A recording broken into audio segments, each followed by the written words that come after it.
तरफ PM Narendra Modi, NDA 400 पार और BJP की 370 सीटों पर जीत का दावा संसद के अंदर खड़े होकर करते हैं। उसी बीजेपी के लिए दक्षिण से खतरे की घंटी बज रही है। एक सर्वे के अंदर खुलासा हुआ है कि इस बार बीजेपी और एनडीए के लिए दक्षिण की राह इतनी आसान नहीं होने वाली है। इस दक्षिण के अंदर इंडिया गठबंधन एनडीए और बीजेपी को काफी ज्यादा कड़ी टक्कर दे सकता है और काफी ज्यादा मुश्किलें बीजेपी के लिए खड़ी हो सकती हैं। नमस्कार दोस्तों, मैं आप लोगों के साथ शालिनी ऑनलाइन न्यूज भारत देखना शुरू कर चुके हैं। इंडिया टुडे के सी सर्वे के एक रिपोर्ट के अंदर मूड ऑफ नेशन में बताया गया है कि इस बार दक्षिण की राह बीजेपी के लिए आसान नहीं होने वाली है। 400 पार का सपना देखने वाली बीजेपी और एनडीए या कहें पीएम नरेंद्र मोदी, इन लोगों के लिए दक्षिण के किले को भेद पाना इतना आसान नहीं होने वाला है, क्योंकि दक्षिण राज्य के अंदर इंडिया गठबंधन काफी ज्यादा मजबूत स्थिति में दिख रहा है और इसी मजबूती के कारण बीजेपी पार्टी के लिए परेशानी खड़ी हो सकती है। क्योंकि जहां एक तरफ उत्तर में बीजेपी और एनडीए इस बात को सोच रहे हैं, इस बात को समझ रहे हैं कि कहीं ना कहीं राम मंदिर का मुद्दा उनके लिए एक बड़ा मुद्दा है और राम मंदिर के मुद्दे पर के रथ पर सवार होकर वो लोग अपने एक बड़े वोट बैंक को साध सकते हैं। लेकिन उसी बीजेपी के लिए दक्षिण के राज्य में अपने इस वोट बैंक को इकट्ठा कर पाना और इस वोट बैंक को मजबूत कर पाना काफी ज्यादा मुश्किल हो सकता है। अब दक्षिण के किन किन राज्यों के अंदर बीजेपी पार्टी के लिए क्या क्या स्थिति बनी हुई है, क्या क्या परेशानी हो सकती है, वो सब मैं आपको बताती हूँ एक के बाद एक। वो आप जरा गौर से सुनिए कि किस तरीके से 2024 के अंदर बीजेपी के लिए दक्षिण के राज्य इस बार मुश्किलें खड़ी कर सकते हैं। दक्षिण के अंदर आंध्र प्रदेश, केरल, तमिलनाडु, तेलंगाना, कर्नाटक विपक्षी गठबंधन इंडिया को फायदा दिखता मिल रहा है। वहीं एनडीए के लिए यहां पर काफी ज्यादा नुकसान हो सकता है, एनडीए काफी ज्यादा मुश्किलों में पड़ सकता है। अगर हम आंध्र प्रदेश की बात करें तो यहां पर 25 लोकसभा सीटों में से एनडीए और विपक्षी गठबंधन इंडिया को एक भी सीट नहीं मिलेगी। राज्य के अंदर एन चंद्रबाबू नायडू की तेलुगु देशम पार्टी को 17 सीटें मिल सकती हैं। वहीं आंध्र प्रदेश के मुख्यमंत्री वाईएस जगनमोहन रेड्डी की वाईएसआर कांग्रेस पार्टी के 8 सीटों पर जीत दर्ज कराने की संभावनाएं जताई गई हैं, अनुमान लगाया गया है। वहीं अगर हम तमिलनाडु की बात करें, तमिलनाडु के अंदर सर्वे के मुताबिक विपक्षी गठबंधन इंडिया में शामिल डीएमके और कांग्रेस तमिलनाडु की सभी 39 सीटों पर जीत दर्ज करा सकती है। इसमें से 31 डीएमके के खाते में तो कांग्रेस को 8 सीटें मिल सकती हैं। इसके अलावा बीजेपी के साथ साथ अन्य दलों के यहाँ पर खाते तक खुलते नहीं दिख रहे हैं और ये अनुमान अभी लगाया गया है कि वहां पर अन्य दलों और बीजेपी की स्थिति काफी ज्यादा खराब हो सकती है।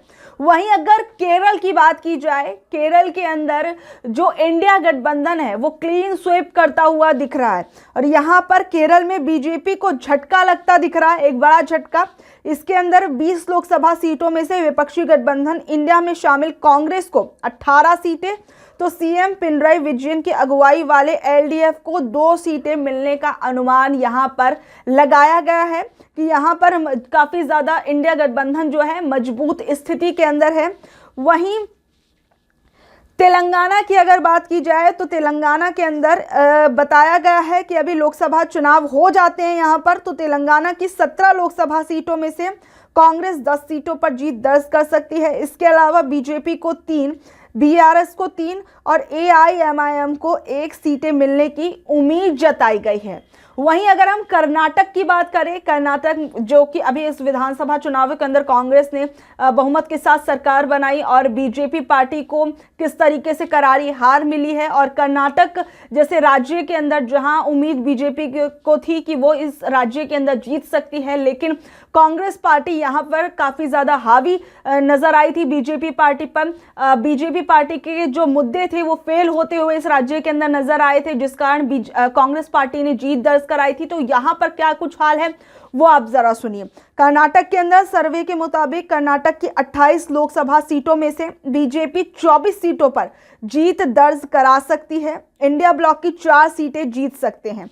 बता दें कि दक्षिण के राज्य आंध्र प्रदेश, केरल, तमिलनाडु, तेलंगाना और कर्नाटक को मिलाकर कुल 129 लोकसभा की सीटें हैं।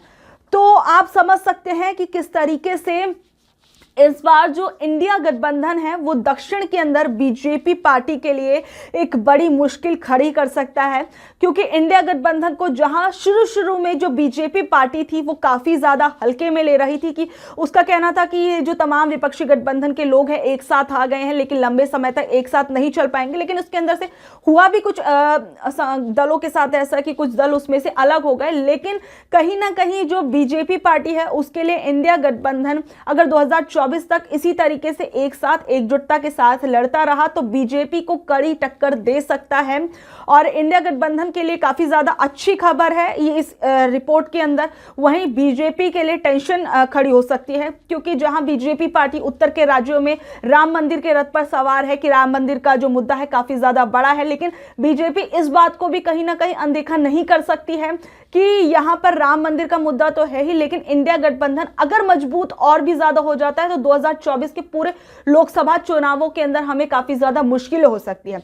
जिस कारण हम देख भी रहे हैं कि किस तरीके से जो बीजेपी पार्टी है वो किस तरीके से अन्य दलों को, जो इंडिया गठबंधन के कई दल हैं, उनको अपने दल में मिलाने की कोशिश करती हुई नजर आ रही है। कैसे नीतीश कुमार ने किस तरीके से बिहार के अंदर पूरा जो गेम था वो चेंज करके रख दिया, किस तरीके से वो जो वहां पर उनके आरजेडी का गठबंधन तोड़कर वो किस तरीके से एनडीए में आए, वो सभी तस्वीरें, वो सभी चीजें हर किसी ने देखी। किस तरीके से जेडीयू पार्टी फिर एक बार जो बीजेपी के साथ, माफ कीजिएगा, एनडीए के साथ आ मिली। आरएलडी को लेकर भी ये अनुमान लगाया जा रहा है कि आने वाले समय में वो भी एनडीए के साथ जा सकती है। वहीं अकाली दल को लेकर भी सूत्रों के अनुसार खबर आ रही है कि अकाली दल भी कुछ समय में एनडीए के साथ जा सकता है। तो कहीं ना कहीं एनडीए के अंदर बीजेपी पार्टी इन छोटे छोटे दलों को मिलाने की कोशिश कर रही है, ताकि 2024 की जो लड़ाई है, 2024 के चुनावों की जो लड़ाई है उसके अंदर वो मजबूती के साथ इंडिया गठबंधन से लड़ाई कर सके। कहीं ना कहीं हम देख रहे हैं कि बीजेपी पार्टी के लिए इंडिया गठबंधन सरदर्द तो बन ही रहा है, क्योंकि शुरुआत में जिस तरीके से वो एक हल्के में ले रही थी